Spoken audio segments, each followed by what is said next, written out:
Santapan Harian Minggu 9 Juli 2023.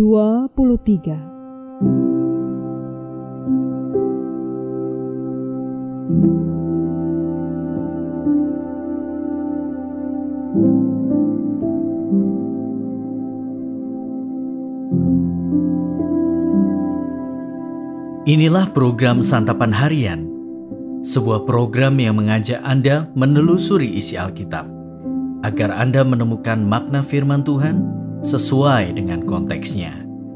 Santapan Harian tertuju bagi Anda yang ingin memiliki kehidupan rohani yang segar, kuat, dan sigap.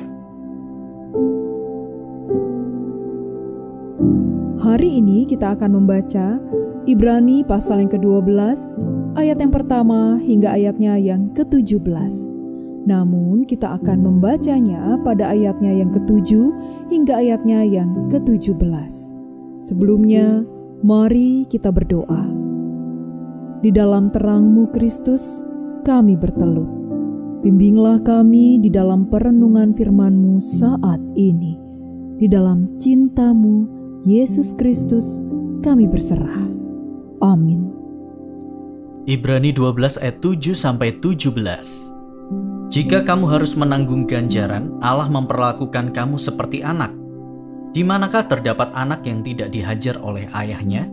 Tetapi jikalau kamu bebas dari ganjaran yang harus diderita setiap orang, maka kamu bukanlah anak, tetapi anak-anak gampang. Selanjutnya, dari ayah kita yang sebenarnya kita beroleh ganjaran, dan mereka kita hormati.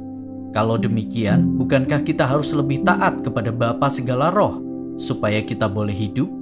Sebab mereka mendidik kita dalam waktu yang pendek sesuai dengan apa yang mereka anggap baik.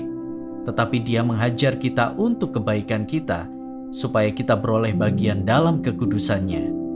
Memang tiap-tiap ganjaran pada waktu ia diberikan tidak mendatangkan sukacita, tetapi duka cita. Tetapi kemudian ia menghasilkan buah kebenaran, yang memberikan damai kepada mereka yang dilatih olehnya. Sebab itu kuatkanlah tangan yang lemah dan lutut yang goyah, dan luruskanlah jalan bagi kakimu, sehingga yang pincang jangan terpelecok, tetapi menjadi sembuh. Berusahalah hidup damai dengan semua orang dan kejarlah kekudusan, sebab tanpa kekudusan tidak seorang pun akan melihat Tuhan. Jagalah supaya jangan ada seorang pun menjauhkan diri dari kasih karunia Allah, agar jangan tumbuh akar yang pahit, yang menimbulkan kerusuhan dan yang mencemarkan banyak orang. Janganlah ada orang yang menjadi cabul atau yang mempunyai nafsu yang rendah seperti Esau, yang menjual hak kesulungannya untuk sepiring makanan. Sebab kamu tahu bahwa kemudian ketika ia hendak menerima berkat itu, ia ditolak, sebab ia tidak beroleh kesempatan untuk memperbaiki kesalahannya, sekalipun ia mencarinya dengan mencucurkan air mata.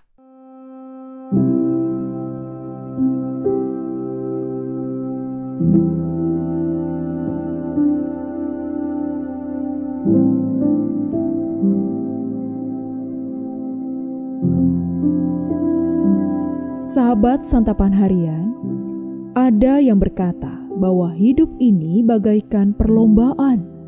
Digambarkan bahwa semua orang berlomba-lomba untuk meraih kesuksesan hidup. Ketika banyak orang bekerja keras demi tujuan itu, di manakah kita?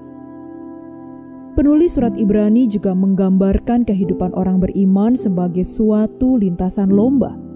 Kita perlu berlari di lintasan itu karena sejak dahulu sudah banyak orang percaya yang melewatinya. Supaya kita dapat berlomba dengan baik seperti mereka, kita perlu menanggalkan beban dosa dan mengarahkan fokus hidup kita kepada Yesus. Mengapa Yesus? Ialah yang memimpin dan menyempurnakan iman kita, memikul salib sekalipun dihina, tekun menanggung perbantahan orang-orang berdosa, serta yang sekarang duduk di sebelah kanan tahta Allah. Sebagai pelari, kita harus sungguh-sungguh melawan dosa, menghargai didikan Tuhan sekalipun keras, menjaga iman kita tetap kuat, serta hidup dalam damai dan mengejar kekudusan. Janganlah kita seperti Esau yang tergoda oleh nafsu yang rendah, sehingga pada akhirnya tidak mendapatkan berkat yang telah disediakan. Perjalanan kerohanian kita adalah lintasan lomba yang tak jarang terasa melelahkan.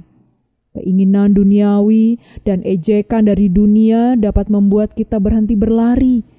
Namun, ketika kita berpikir demikian, dengarkanlah kesaksian di sekeliling kita dari para tokoh Alkitab, tokoh sejarah gereja, dan yang terutama, Yesus.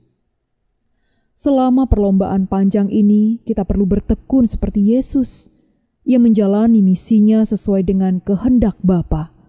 Dengan cara yang berat, ia tiba di garis akhir dan menerima kemuliaan yang telah ditetapkan baginya. Yesus telah menang, dan kini ia menyediakan kemenangan itu bagi setiap orang percaya. Ada kemenangan di garis akhir bagi mereka yang bertekun. Karena itu, teruslah hidup benar sekalipun mendapat cemooh. Teruslah hidup kudus sekalipun disebut aneh oleh dunia. Senikmat-nikmatnya nafsu dunia, itu tidak sebanding dengan kemuliaan yang Allah sediakan. Bertekunlah sampai akhir. Mari kita berdoa. Dengan mengarahkan pandangan kepadamu, Yesus, yang memimpin kami dalam iman dan yang membawa iman kami kepada kesempurnaan, serta menolong kami untuk tetap dekat dan setia sampai akhir kepadamu. Di dalam namamu, Yesus Kristus, kami memohon. Amin.